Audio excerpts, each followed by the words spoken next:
je vidět důr.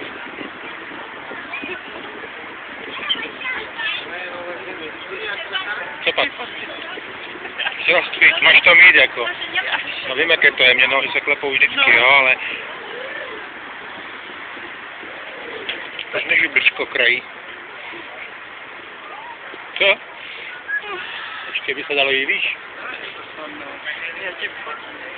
Proč mě chceš vyfotit? Proč mě chceš vyfotit? Dívejte ten postoj, jo? Stabilizační. Natáhni ty nohy trochu. Natáhni je teď. Už tě natočit. Takže točím furt? Ne, to by spadne ti to a zaplatím 15 lidí.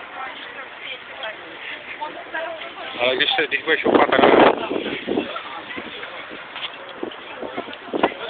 No, tak ať se tam nevidět někde.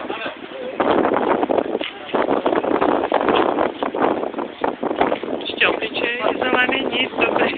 No, já jsem. To mi tam červeně asi